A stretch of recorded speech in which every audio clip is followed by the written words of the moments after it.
everyone, and welcome. My name is Jean Gallagher, financial advisor, founder of Seaside Solutions and Discover Rising Tides. Welcome to show number 36, Discover Rising Tides, How the Outside Makes the Inside Better, where we explore the importance of the outdoors and maintaining life balance. Through this series, we'll be talking with women business owners to understand their journey. And we'll also be hearing from Lynn Schuessler-Williams, author, coach, and in her segment on Rising Up. But first, today I'm excited to introduce Paula Adler. Hi, Paula.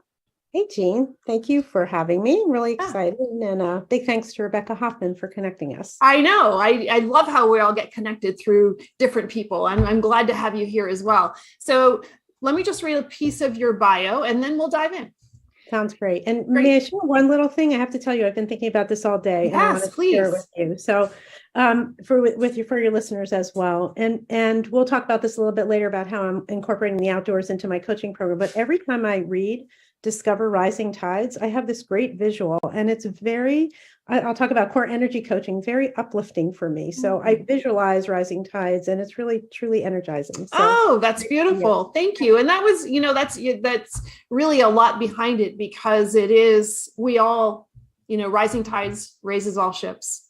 Yep. So yes, thank you for that. That's fantastic. Yeah. So Paula has over 33 years in professional service industry and has translated her life and work experiences into a passionate career as a life and leadership executive coach. On the heels of more than 3 decades at Price Waterhouse and as a managing director in a high pressure, high demand work environment, she brings the distinct experience and qualities of a natural relationship leader and coach, as well as authenticity and a supportive presence to the coaching world. Thank you. Who wrote that? Officially welcome. Yeah. I did read that. And I didn't stumble too badly. So there's a plus. You did great. Yeah. So tell us a little bit. I want to dive into the pre-coaching piece too in the journey, because I love talking to people that have made the shift from corporate to entrepreneurism, and as I did as well, but I didn't spend 33 years in the corporate world, and that shapes you in a certain way, whether that's good or bad, I don't know. But let's talk about what that transition was like and how you made it through, because I think there's a lot of people that are in the corporate environment, and especially after COVID, because COVID really brought out entrepreneurialism, and many people are thinking, geez, if I could just be in control of what I'm doing, but I'm afraid to make that transition, or, how do you pull that safety net out to go all by yourself? So let's talk about that. That is a good preamble to it. And if you're comfortable with it, I'd love to give you a little bit of personal background before we go into the corporate. Please. Yes. It weaves 100% into who I am today and how I got to where I am. So I always start with my family. I am a single parent. I've been a single parent since 2001. I have 2 grown and amazing sons, and now a daughter-in-law as of this year. Thank you. They're located in New York City. Got 2 Australian Shepherds who are hanging outside, and a grandpup as well.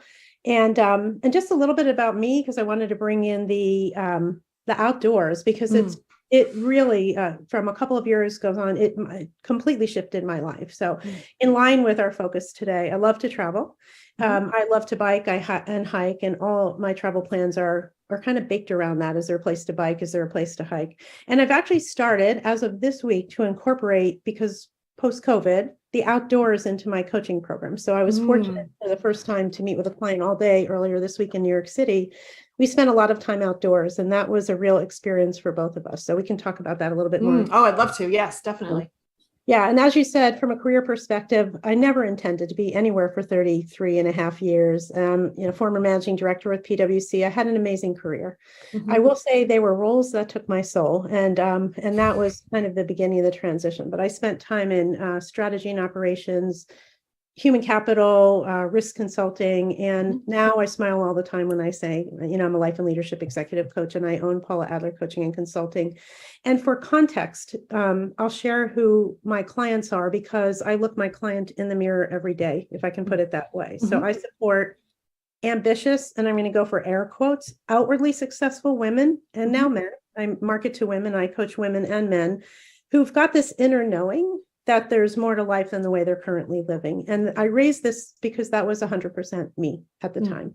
And I support my clients to create a vision for how they want their life to look, even if right now it feels like it's going to be an impossible dream. I love when someone's reached a point to say, I need to do something, is this all there is? And they're not sure what that is. I love to work that with them. And then we gain clarity on all the things that are standing in their way. There are a lot of things that stood in my way for sure, so that they can clear a path for their life and their career, that where they truly love what they're doing, where they feel valued, where they have a sense of satisfaction and purpose. And I'm going to say a big and without burning out in the process. And that was the key for me. That's what drove my change. I was getting burned out in the process. And I I love my role. I love my firm, but they were definitely roles that took my soul, is the way I put it. Yeah. So that's a little bit of background. I'm happy to share, on the transition, as you said. So the things that really triggered you are, your soul or regaining your soul, right? And so how did the transition work for you? Did you say one day, well, I'm going to be done with this job and I'm going to do this on my own? Was it a little bit of a part-time into your business? Neither. Door number 3. Door number 3. I'll explain how it happened. So as I said, I spent the better part of my career in professional services capacity, and it was a very high pressure, high demand work environment. And then single parent at home, really strove to excel everywhere in my life, raising 2 children on my own, which was unexpected single parenthood. And then professionally, I was in auditing and consulting, and I had an outstanding career with PwC. I had great roles. Every time there was a role that I wanted, I was able to shift into it. So my career was great. I had valued promotions. My income was great. And so if you looked at me, and this is how I describe it with my clients when we're doing discovery calls, the adjectives that people might align with me, both people in my life at home and at work, were things like ambitious, driven, successful, resilient, that word, determined. And although I long respected my firm and all the roles I had, they were really, really hard to leave at the door when I got home. And also, as I said, I walked a tightrope of what I call unexpected parenthood, single parenthood, and then caring for each of my parents as they aged, one right after the other. So I felt super inadequate. I felt like I was juggling balls all over the place. I kept feeling like I was dropping them. So if you asked me, how I felt at the time, I would have said overwhelmed, overworked, stuck, stressed, anxious, etc. Is that what when you say outwardly successful, that's exactly what you're leading to, right? Where on the outside, people are seeing you as one thing, but internally there's turmoil and inadequacies in many different areas of your life? 100%. I felt like life was passing me by. I put my head down, did my thing, my kids' activities, caring for my parents, activities and family. I did a lot of work in mergers and acquisitions at PwC, very high, intense, long hours, et cetera. I would find I would go from one year to the next, and my head was spinning. And so all that being said, I know that where I am today, all those things that I went through, like my struggles that were inherent in that journey, have absolutely influenced who I am today. Sure. I call it the goal. I do an exercise with my clients called Tell Me Your Story, where we look for the golden threads of their life, like the things that have been important to them or have shown up in their life all through their life. And I'll get to that for me, what those were. But I know that all the challenges I went through have really prepared me well for being a coach. I felt like the days were passing me by. And I say this to my clients, they all feel like they're like trapped in a tunnel of responsibility, no setting of boundaries, wanting to make a big change, but really being paralyzed by fear. And what I learned ultimately is that with the right support, you can really walk through those challenges and shift your life. And that's what happened to me. So and really being able to walk in those shoes prior to doing what you're doing now really has helped you shape your business. 100%. And as I thought about, you probably heard the term ideal client avatar, when I finally got to a point where I realized stepping into this world of coaching might be for me, and I hired a coach to figure it out. I kept searching for like, who would I want to coach? And I realized the person I look in the mirror every day, that is who I say I look my ideal clients in the mirror every day. And so I really didn't know where to turn. I reached a point, my mom had passed away in 2017. And I took a big sigh, like I was at work and in between some acquisitions that we were doing. My mom had just passed away. my kids were grown, all that good stuff. And I got to a point where I just said, I've got to claim back my life. I don't know how to do it, but I'm going to take some steps for it. So I didn't know where this would lead at the time, but I ended up taking a course that was entitled Life and Leadership Potential. And it is run by IPEC, which is the Institute for Professional Excellence in Coaching, where ultimately in 2019, I got my coaching certification. Several of my colleagues had taken that, and it really wasn't about me going into coaching at the time. I had never planned to leave PwC. I thought I would retire from there, but I knew I needed to, like I call putting it a foot in the door of my life to figure out where I was, not to be trite, but the who I was. I wasn't sure who I was. I was a single parent. I was a PwC managing director. I wasn't quite sure who I was. So I signed up for the course, and I really wanted to discover like what energized me. I wanted to explore what a fulfilling life meant to me, because I had put that on the back burner mostly when I became a single parent, because I was all in on my kids and really wanting to raise them as if we were in a 2-parent family. So I really craved, I'll say, clarity on my career. Hear the dogs. Yes. Sorry, I knew that. No, don't apologize. Dog walker has arrived. I have one sleeping underneath my feet here too. So yeah. I really craved clarity on what I wanted to do from a career perspective. I loved my career. I will always say that. I love PwC. I love my career. I couldn't imagine being somewhere. My father was at Quaker Oats for 35 years. I said, that'll never be me. And I didn't quite make his tenure, but I got close. But I wanted to figure out, I've been single, since 2001, career, relationships, my life in general. And I felt like that life and leadership potentials training would help me just to get some clarity for myself. And also as a really good output, I knew it would help me with my leadership and my coaching at PwC. So I can describe a little there. This is the start of the transition, because it helped me discover who I was when I was in the program. And ultimately I signed up for the full coaching program in 2019 for me, not with ever thinking about leaving, but the program focused on really looking inside yourself, finding the root of your challenges and what was blocking your success. And I certainly had a lot of blocks, a lot of inner fear, self-doubt, et cetera. Examining those things that I call limiting beliefs, the things that limit your perspectives as far as where you want to go, and the impacts of all those thoughts that we get into our head from our own life experiences. So within the program, it was to gain a greater awareness on how we think, how we feel, and based upon those thoughts and those feelings, what actions we take to do more with less effort, and to reduce stress, I like to say, being in choice of not reacting, but how we respond to things in order to become the change agent of our own life. So I started doing that. I started having that experience for myself. And at the time, I had zero desire to leave PwC. My objective, as I said, was like put a foot in the door of my life and determine what was most important to me. And as it turned out, I could not have predicted this. I got through 2/3 of the coaching program, and it was one exercise in the coaching program where we had to talk about like what was most important to in our lives across our career. And I did some digging for myself. And I know across I'm a CPA, I was in audit, I was in consulting, I've been in other environments. Everything was always about connecting with others, developing new relationships, and coaching. Those were always the things that lit me up. So the day after the second module of the training, I hired a coach to explore what was coming up for me. So that was the start of my exodus. And I still didn't know where it was going to go, but that was the start of my exodus. Were you surprised at what was coming up for you during that class? So first of all, don't answer that yet. So okay. First of all, I just want to commend you for being outwardly successful in the work environment that you're in, to take that step to personally develop yourself, because I don't think that that's necessarily encouraged in life, or maybe it's more encouraged now than it was back then. But to be able to have the insight or the something internally told you that there was probably something else out there, but you just didn't know that message was coming yet, maybe. But were you surprised at what was coming up for you while you're taking that class personally? 100%. Well, I'm going to say yes.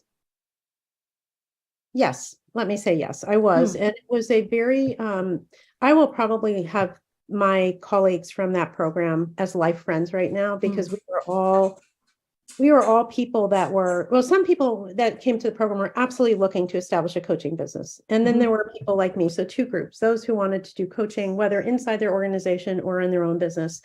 And then there were people like me who were senior in their careers who got to a point and said, is this all there is?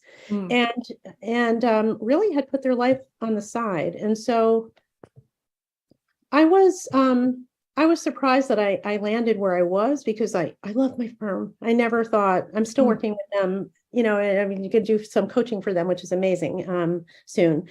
And I knew I had to shift my life of various other things. And I'm happy to share this. I ended up over the course of the last 5 years at PwC gaining 65 pounds. Wow.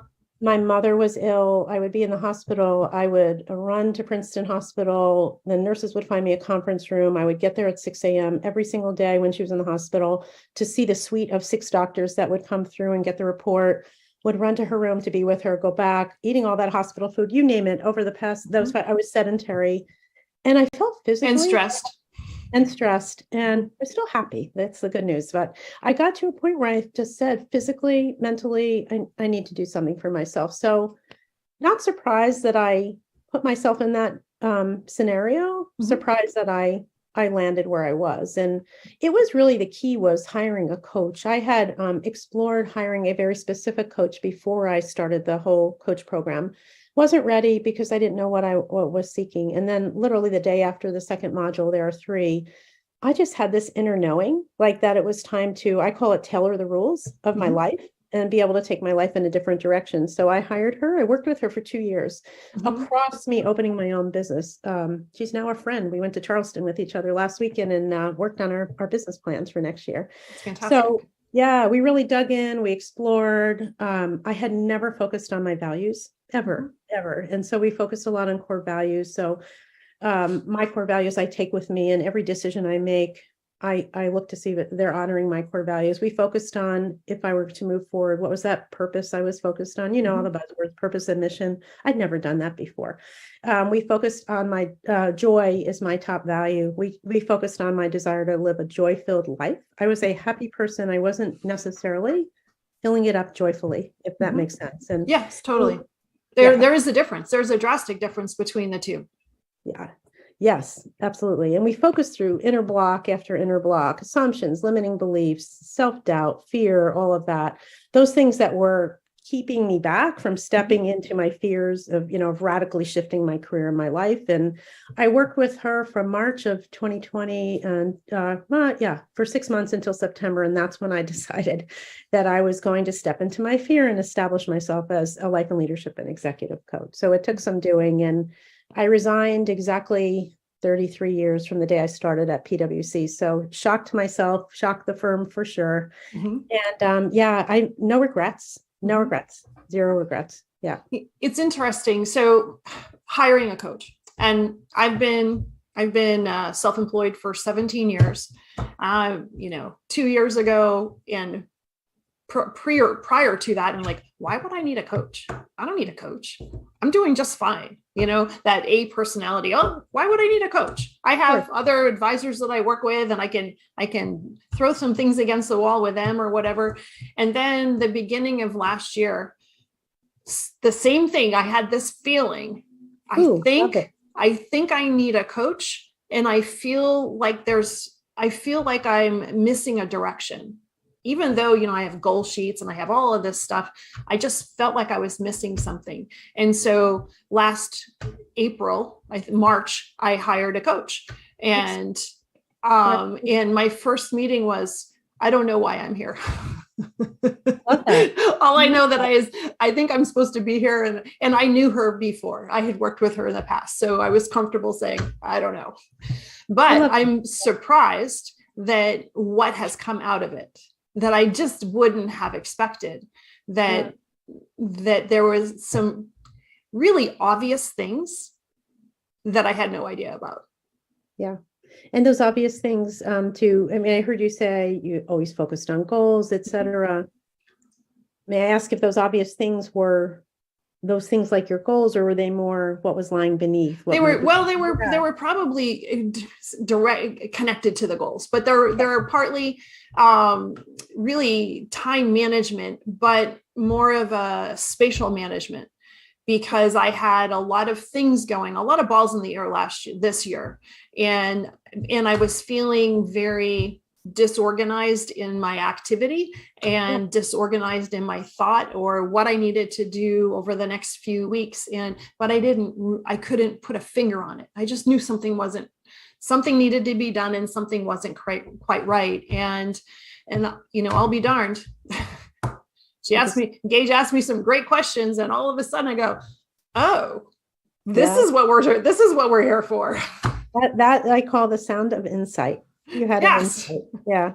Yes. So it's, I encourage people to, whether they're, even if you're not in transition, but if you're feeling, stuck, or you're feeling that there should be something else out there, what you do is so, so important. And for you to be able to have shown the journey yourself. Yeah. Thank you. Thank you. And so many of my clients have, often I'm 49 turning 50. Is this all there is? Mm-hmm. And you would look at, I started out marketing to women, and I still only market to women, yet men say, hey, that's me too. And mm-hmm. so I ended up coaching everyone, I'll say, and it, ambitious, outwardly successful. Everyone mm-hmm. looks at them and they get to a point and they say, is this all there is? And it's helping them discover that. And I love when clients come and say, I don't have a vision and I want one. I don't even know where to begin. That's my favorite. Mm-hmm. I just started with a client out of Toronto, and we did a whole day session in New York City on Wednesday.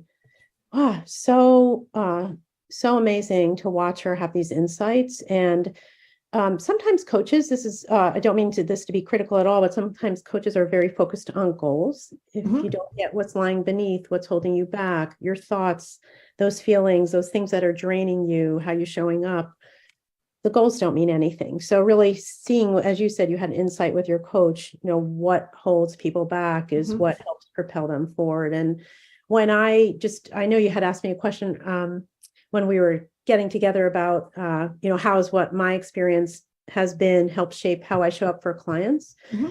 I really show up the same way. Life became more exciting for me when I really settled in and looked at my values and decided I was going to live a joy-filled life, and being fully in choice, focusing on how to respond to things instead of how to react to things, and getting a hold of your thoughts, your feelings, and your actions. What new thought could I have? What feeling would that produce? And then being in what I call conscious choice about where you're going to go, because you're always in choice. You have a choice to stay where you are. You have a choice to make some shifts. So life became more exciting for me when I identified my purpose, and my mission. And I support my clients to do the same thing. I say to create their life and design their life instead of living what I'll call a default life, which is what I was doing. I was going every day with what I should do, raising my kids. And that's easy to do. Yeah, exactly. Just the grind of every day. Exactly. So let's talk about the New York piece a little bit, if you don't mind. So first of all, why did you decide to do this outdoors, and what did you see that differed? What did that bring to the conversation? Yeah. And I will say first one this week. So it wasn't entirely outdoors. The weather was kind of nasty. But what we did is it's the first session I've ever done with a client in person, COVID, all on Zoom. And my clients are domestic, but all over the country, Mexico, and some global clients. So Zoom is it.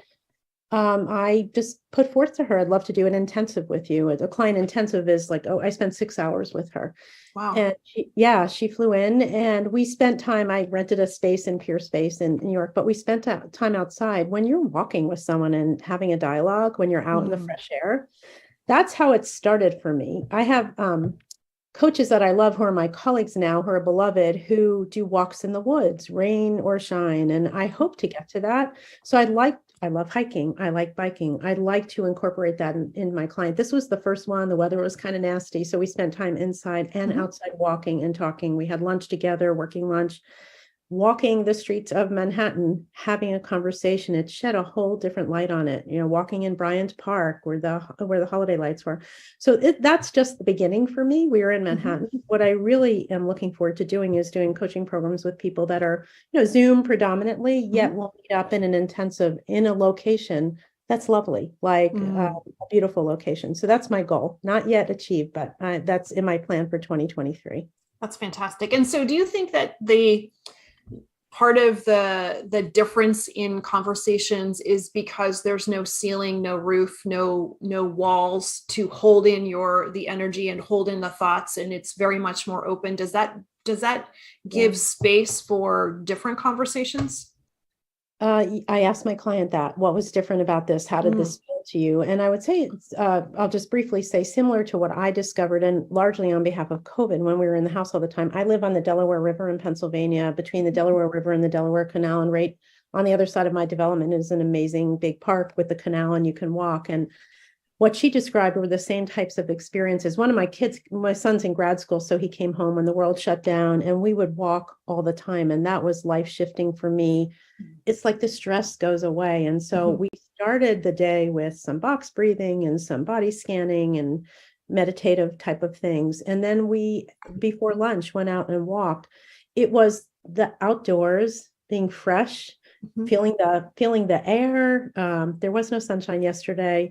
In this case, it was Manhattan, so lots of Christmas lights around, and just freeing. It's like what I feel when I go for a walk. When that's my meditation, is I go for a walk. And I asked her how it felt, and she said her words were, it was amazing for her. She's actually just taken a plane. She's away now for 2 weeks, and she's translating what we did yesterday as she goes out and starts thinking about all the things that we accomplished, or she accomplished, not me, yesterday. She's going to be incorporating the outside. So it's like it over to her. So yeah, I'd say Manhattan, it was the hustle and bustle. It was being outside. I look forward to doing something like this in the hills of Pennsylvania or on the West Coast. Yeah. That's fantastic. It's like an energy. I work on I have a methodology behind the scene. It's around core energy coaching. We get to the bottom of why people are overwhelmed, they have self-doubt, try to get to the root of their challenges. And that way they can reduce stress, shift their behavior more sustainably, et cetera. And so when we work on that, when we go outside and we talk about that, it's like you shift your energy up, the drain goes away. Yeah. Isn't that, it is amazing what that does. And it, for me, it stops the noise in my head, and it stops the multiple thought processes that are happening inside of here. And I'm able to, because when I'm outside, I don't listen to podcasts, I don't listen to music. I'm just outdoors, and it seems to, there are thoughts that happen that might not have happened otherwise. That makes perfect sense to me. Yeah. Yes. And I noticed very clearly last week, I'm pretty good at managing my stress, but I had built up, I was going away to Charleston for 4 days. I had this intensive this week, lots of things going on. So I hit a stressful point last week, and I pushed myself. I said, no matter what my schedule today, I'm going outside. I probably walked a quarter of a mile, and then I shed that stress. It's amazing. I shed it. I do listen to music. I don't listen to podcasts on a walk, but I do listen to music. So for me, it's music, and being very intentional at looking at things. When COVID happened, we've been in this home since 1998, so 24 years. When it was in the middle of COVID in 2020, and my younger son came home, he was 26 at the time. We walked and we said to ourselves, we have lived here for 26 years and we've never seen some of these things because we were always walking to get somewhere. Wow. And now we walk and we look at the trees. We notice that in the fall, when the trees are, in the spring, when the trees are blooming, they actually turn to fall colors before they turn green. And lots of things, a heron on the canal, where it was always a means to an end. To walk that canal. Now we were appreciating the canal and what we were seeing and letting it take us in, And it's amazing what you didn't see before. It is amazing that you could live in somewhere for 22 years and miss it all in this beautiful area on the Delaware River. Yeah. So what does it look like? So when you're working with clients, so the intensives, but that we've talked a little bit about, but what does a coaching session or sessions, what does it typically look like for you and your clients? Yeah, can absolutely describe that. So the basis underneath, which I don't really share with clients, they can see it all over my website, is core energy coaching. And it is not first focused on goals. It's first focused on, I do an assessment, an energy leadership assessment, actually comes from IPEC, where I went to my coaching program, that helps you look at, it's an attitudinal assessment, not a personality test. We've all taken lots of personality tests. They're all very useful. This is an attitudinal assessment about how you show up in your life, how you view your attitudes, perceptions, and beliefs about yourself, about the world around you, about the people in your life. And it sheds light on how you're showing up. Are you showing up feeling like a shroud over you, feeling like a victim? Are you showing up with lots of conflict? Are you showing up as someone who can absolutely get things done and you're tolerating and rationalizing things?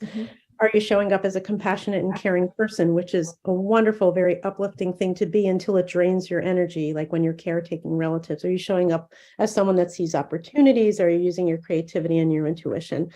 That is open. It opens your eyes when you see that, because when people go through that assessment, which is about 20 to 30 minutes, and I do the debrief and the analysis, they realize that there are so many things that are happening that they're doing by rote and without thinking, unconsciously, that they're acting in certain ways, and that attitudes, our attitudes come from when we were a child based upon our work environment. So we get a handle around that, what might be preventing them from moving forward. And then we start to work on a vision for them. And as I said, when they come and they have all they know is, I am here, I'm successful, this can't be all there is for me. So we start working on a vision. We spend a lot of time on what could get in the way to clear those blocks, the self-doubt, the fear. I love imposter syndrome. I always say to clients, if you're not having imposter syndrome, you're not learning, you're not mastering things. So we work on clearing those blocks, and then we work on putting strategies in place to execute on their vision and their goals and live a life of purpose and satisfaction, and without burning out in the process. So what I do, my coaching program, I'll say, is bespoke. There are certain things that I do. I do a discovery call with every client, which is a complimentary call. And we talk about where they are, where they'd rather be if they know, what's getting in the way, and then how I might be able to support them. So it's got to be what I'll call a hell yes for both of us to come together and work together. And then when we do that, I recommend what a program is. So I've worked with clients for 3 months. I've worked with clients for 6 months. Most of my 6 months clients have renewed. And so we will do that energy leadership assessment. Now, for the first time, I offered that intensive. So I will be offering that as part of a coaching practice. Most of my coaching programs are 6 months.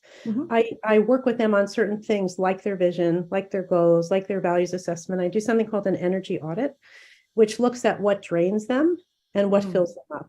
And we get very detailed into what drains them, because a lot of that it's not like you can strike things off the list, but we look at, of those things that drain them, who gets benefit from them, and do they get benefit from it? And so clients make those shifts in order to have more time to do what fills them up. Do you think that when you're doing that, I didn't mean to interrupt, but I did. No, it's all good. I did mean to. I wanted to stop just quickly, because what drains you and what fills you up, that part fascinates me. And do you think that do you see that people are surprised with the results?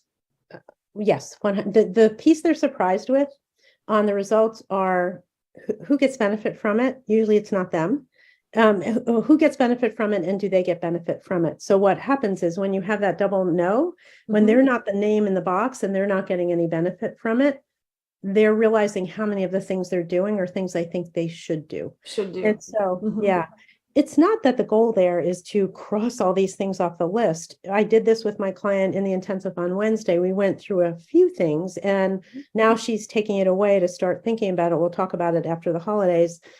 I'll give you an example of another client in New York City. She was caretaking, and my client's mother had passed away ages ago. Her mother's sister was an older adult in her 90s, had no family, and it was draining my client, and she had no help. And so it's her aunt, and it wasn't something where she was going to cross it off the list. It meant something to her, but she realized, of course, she's caring for her aunt, but she wasn't feeling a lot of the benefit because the way they spent their time was draining. And so what she introduced was, When she went to visit her aunt, she loves to read. My client and her aunt, she was going to read her aunt a book. Before it was doing laundry, paying the bills, and all these things where you weren't having any interaction emotionally with the person that you loved.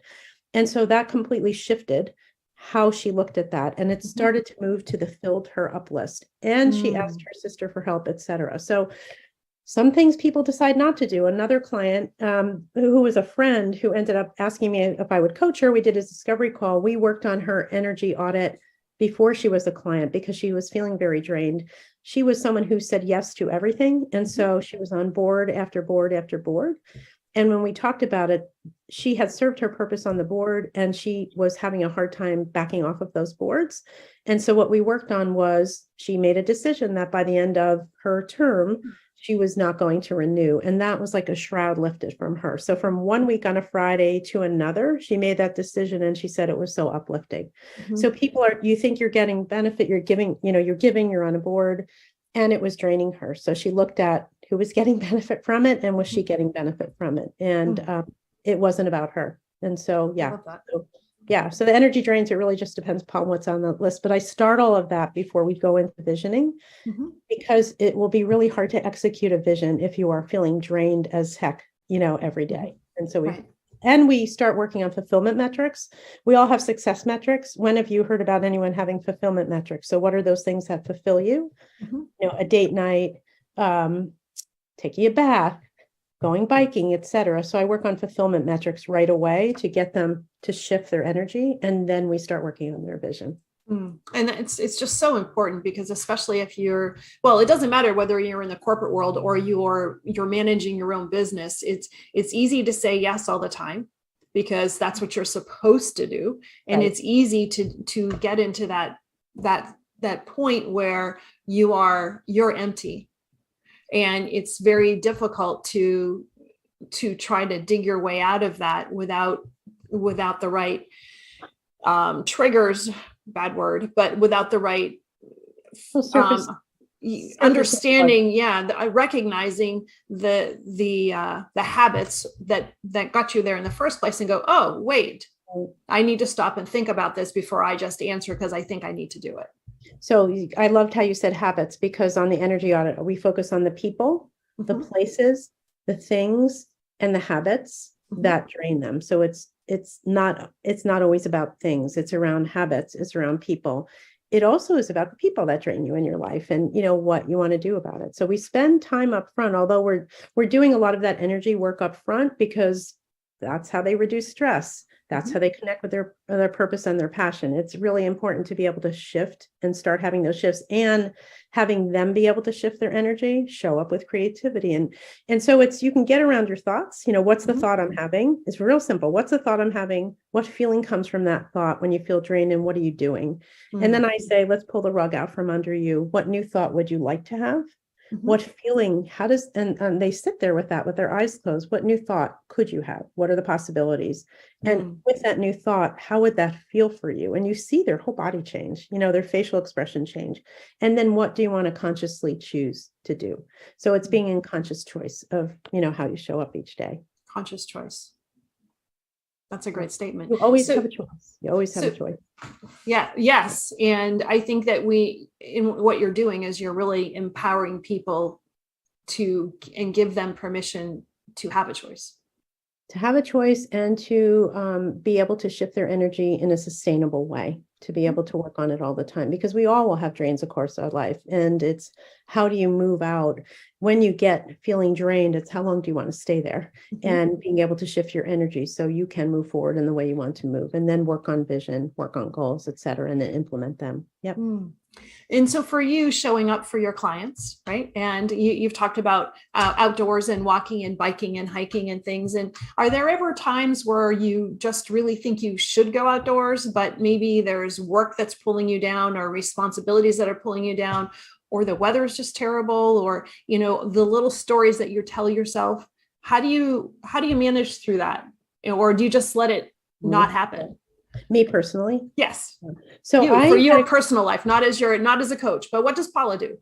Yeah. So I had to create a habit, and it happened during COVID, a habit of walking. And my at the time 26-year-old was very instrumental in it because he's very focused on his mental health and his wellness. And so we would go out and walk. I walk every single day, rain or shine. It was pouring the other day, I walk. It may be 20 minutes because it's pouring, but I do a 20 to 30-minute walk every day. I walk midday. My dogs have to be walked. I have a park right here, and I walk in the evening. Now that it's getting, darker earlier, I don't always do that. I've got Peloton upstairs, so I do that. So every day, it took me several months to create that habit. And I work with clients on doing that as well. It's easy to fall out of the habit and then create it again. So I do that. I have music also playing all the time in the background, whether I'm coaching someone. You don't hear it because my Mac is, but I've got music on. So I'm always walking outside with music and taking note of what's happening, not looking at my email before I go out, taking note about what's outside. And I think about my day, and it just takes the stress of it just way down. And I get to a point where I want to look at the opportunities of the day. I also practice a lot of gratitude practice right now. I think about when I wake up immediately, what are 3 things that I'm grateful for?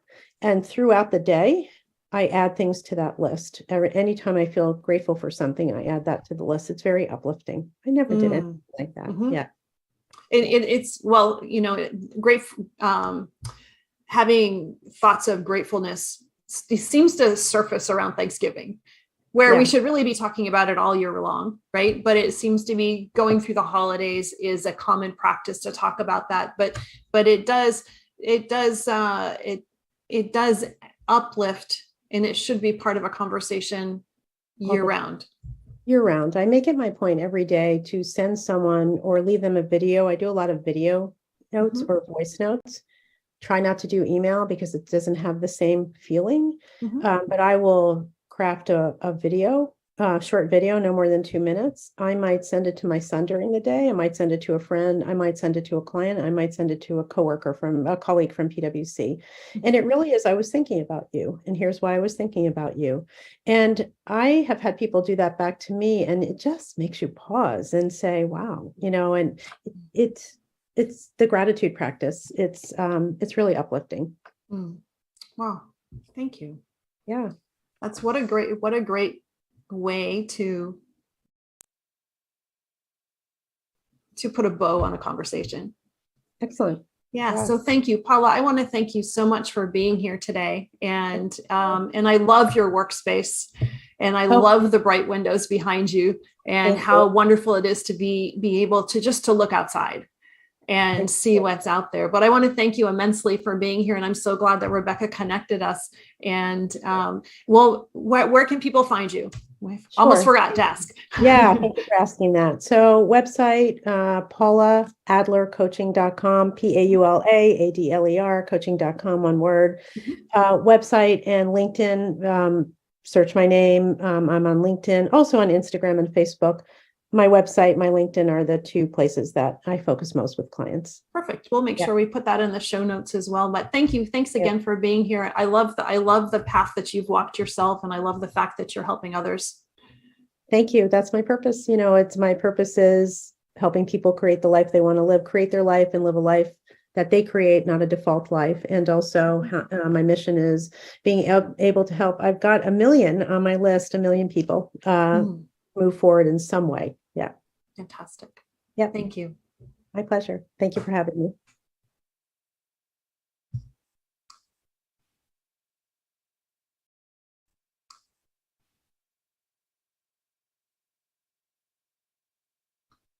Hey, Lynn. Hi, Jean. How are you? Very well, thanks. So excited to be here. What a wonderful talk you just had with Paula. Yes. And I loved hearing it. I'm inspired, and now I need to go make some lists and figure out, because I think that I need to go talk to my coach. There you go. But well, it was really, really wonderful. I'm honestly excited to listen to the recording afterwards, because I know that there's some nuggets that I need to really pay attention to. So lots of great information. Absolutely. Lots of great nuggets in there. So tell us, what do you have for your Rising Up segment today? Well, at the beginning of this podcast, every episode, Jean, you say, Discover Rising Tides is where we explore the importance of the outdoors and maintaining life balance. And I've been hearing those words, regularly. Mm-hmm. And today we're going to focus kind of on the maintaining life balance side. And you and Paula just talked about some of the things I wanted to bring up. And the first thing I want to say is this idea, this phrase, maintaining life balance. Boy, that's optimistic. I think a lot of people would say, right? There are plenty of people out there who aren't don't have it to start with, much less be able to maintain it, right? And so when we think about that, obviously we talk here a lot about how nature can be a great contributor to life balance. And this time of year, of course, the outdoors in different places. I was just talking to a friend in South Dakota, and they have like 48 inches of snow or something. And there are just times when getting that walk in outside, getting that hike in, getting that time out in nature can be challenging. And people across the country have been experiencing that lately for sure. So it's important for us, I think, especially for us as women, to remember that we can choose some self-care and we can choose some things that will help us reach for, claim, and maintain that life balance, right? And whether it's, the holidays are just over, whether we're, dealing with a blizzard, whether I thought I was finally getting the kids back to school, but nope, school got canceled because of the blizzard, whatever it is, right? We have some things that we can do to really just connect us to this self-care is what I want to, nobody told us growing up, don't forget the self-care. Right? They said, don't forget the kids and don't forget your spouse and don't forget your job and don't forget to make a good living. Nobody really ever said, don't forget the self-care. And so I want us to just talk about kind of three things that have helped me really shift in this maintaining life balance idea. The first one for me is connect with other women in a supportive environment. Mm-hmm. So, as you know, like lots of the things I create in my business, I create because I want them. So this is one of those, right? Create for yourself, if you can't find one that resonates for you, a way for you to connect with other women in a supportive environment. That gives us the opportunity to not only be heard, but also to give the gift of listening. Right? That allows us to laugh together. It allows us to create positive energy together, to support each other. And all of those are wonderful ways for us to enhance our self-care. The second one, you're going to kind of laugh when I say this, I think, is practice self-care. So that might mean something different for everybody. We heard Paula created a habit of taking that walk. Or 2 walks and getting the dogs walked and, having the alternative inside when she can't get outside and all of that. But self-care might be meditation. Self-care might be taking some time alone. I practiced self-care recently by joining another coach's 6-day self-care experience. And every night we have journaling prompts, we have a ritual, we have all these things. And it's been just a lovely way to kind of come back around to practicing self-care. So sometimes it's about reaching out and having that experience and then being able to put it to work. And then the last thing I want to say about this is create habits. You heard Paula say the word habits.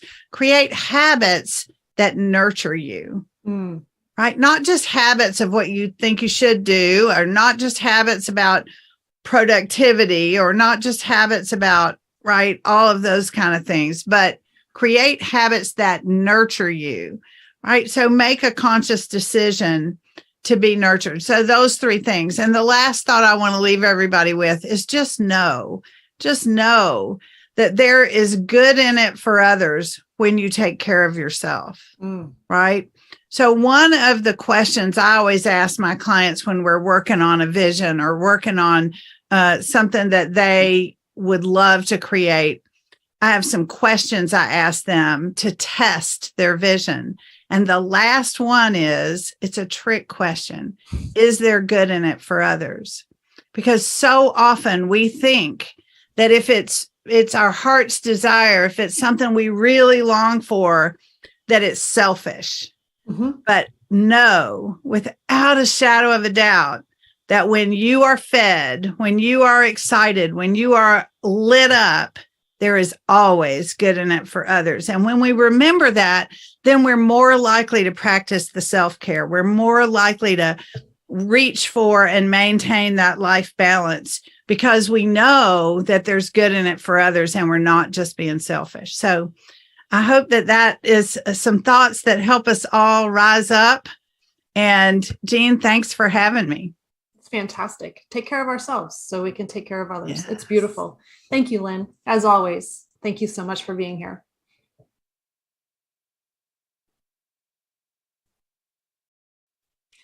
Thank you so much for listening today. Today's show was sponsored by Seaside Solutions, my financial services company.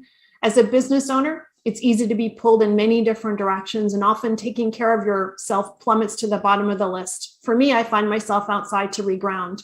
My time outdoors helps me manage my day more effectively and be more present for my clients. Through this, Discover Rising Tides was born. At Seaside Solutions, we truly believe that education is the foundation of financial wellness. Our primary focus is to provide guidance that is designed to help you achieve your long-term financial goals and visions. Working with a plan allows space for doing more things that you love, like being outside to make the inside better. If I can help you create or realign your plan, or if you would like to be added to my weekly newsletter, please let me know. This week's topic was 5 ways to set more achievable goals. Your referral means the big, beautiful world to me. And if I can help, please let me know. And thank you so much for listening, and see you next time.